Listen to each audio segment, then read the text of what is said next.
après une baisse de cas confirmés de coronavirus. Dans son discours à la nation, le président Cyril Ramaphosa a déclaré que ce nombre avait chuté depuis la mi-juillet, passant d'un pic de plus de 12 000 par jour à environ 5 000 la semaine dernière. De nouvelles mesures entreront en vigueur ce lundi 17 août à partir de minuit.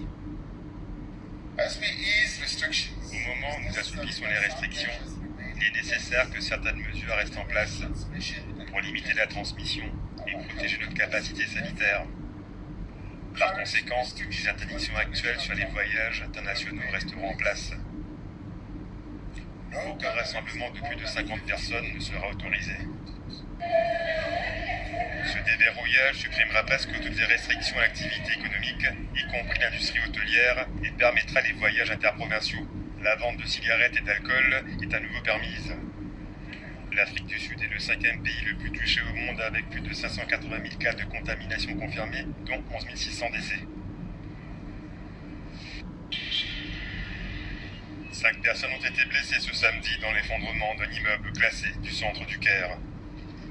Situé sur l'une des principales artères de la capitale égyptienne, non loin de la célèbre place Tahrir, l'édifice de 4 étages construit en 1900 abritait des commerces et 2 appartements.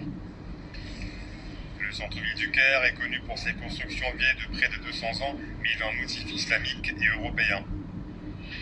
De nombreux bâtiments inscrits au patrimoine de l'UNESCO sont tombés en ruine dans le cadre d'une campagne de rénovation urbaine menée par le gouvernement égyptien. En juillet dernier, un immeuble de Zamalek, un quartier chic de la banlieue du Caire, présentait de profondes fissures. Les autorités avaient été forcées d'évacuer les résidents qui craignaient son effondrement.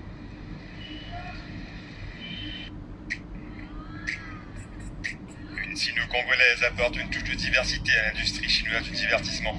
La chanteuse Zhong Feifei a participé à Produce Camp 2020, une émission de télé-réalité où 101 participantes s'affrontent pour former un groupe de 7 filles. Ce n'est que récemment que Zhong a renoué avec la culture congolaise.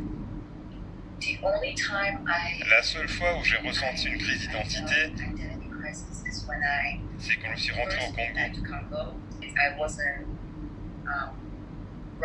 Je n'ai pas vraiment grandi en tant que binational au niveau mode de vie. Je n'étais pas si consciente de ma culture congolaise. Zhong Feifei a commencé comme blogueuse de mode et lifestyle sur Weibo, le Twitter chinois, et Bilibili, un site chinois de partage de vidéos lancé en 2010. Dans ses vidéos, Zhong met en avant ses origines et sa double culture.